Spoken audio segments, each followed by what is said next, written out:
Deepawali पूर्वरु EPFO खाताधारी आसिला खुशी खबर। एथर एटीएम आउ यूपीआई रु उठाई पारिबे पीएफ टंका।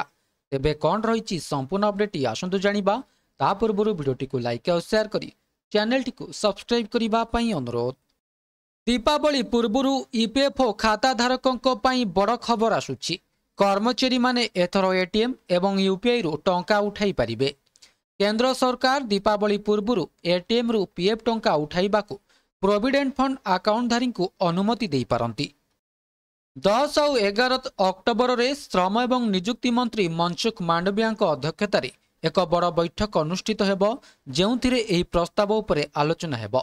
सरकार लक्ष्य होउची दीपावली पूर्वरु खर्च करिबा पई 8 कोटी ईपीएफओ सब्सक्राइबर को अधिक सुविधा जोगाइबा। एही बैठक रे ईपीएफओ बोर्ड सर्वनिम्न पेंशन को प्रति मास 1000 टंकारु 1500 किंबा 2500 टंका को वृद्धि करिबा प्रस्ताव उपरे मध्य विचार करि पारंती, जहा ट्रेड यूनियन गुड़िकर दीर्घ दिनर दाबी रहिछि।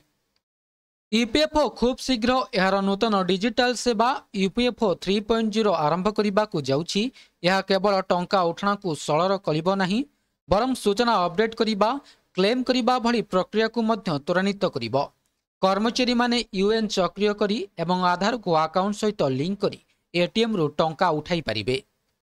तबे प्रश्न उठुची एटीएम एवं यूपीआई रु पीएफ टंका किपरि उठा जाई पारिबो। एही नूतन प्रक्रिया रे ईपीएफओ एहार सब्सक्राइबर मानकु एक स्वतंत्र एटीएम कार्ड जारी करिबो, जहा सेमानकर पीएफ अकाउंट सहित लिंक हेबो। एही कार्ड व्यवहार करी सब्सक्राइबर माने सीधा सड़क एटीएम मेशिन रु सेमानकर पीएफ टंका उठाई पारिबे। अन्य पक्षरे यूपीआई रु टंका उठाइबा पई आपनकु आपनकर पीएफ अकाउंट को यूपीआई सहित लिंक करिबा को पड़िबो। एहा परे सब्सक्राइबर माने सेमानकर बैंक अकाउंट को पीएफ टंका स्थानांतर करि पारिबे। चाकरी हराइबार गोटे मास परे 75% पीएफ टंका उठाई पारिबे।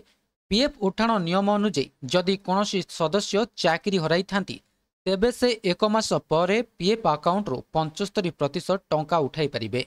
यह साहाय्य से बेकारी समय रे तांकर आवश्यकता पूरण करि पारिबे। पीएफ रे जमा होइतिबा पीएफ रो बाकी 25% चाकरी हराइबार 2 मास परे उठाई पारिबे।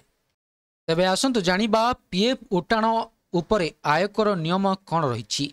जदि जड़े कर्मचारी कौनसी कंपानी रे 5 वर्ष चाकरी पूर्ण करती एवं पीएफ उठाती तेबे तांको उपरे इनकम टैक्स रो कौनसी लायबिलिटी रहिबो नाही। 5 वर्षर अवधि गोटिए किंबा अधिक कंपानी सहित मिसी पारिबो।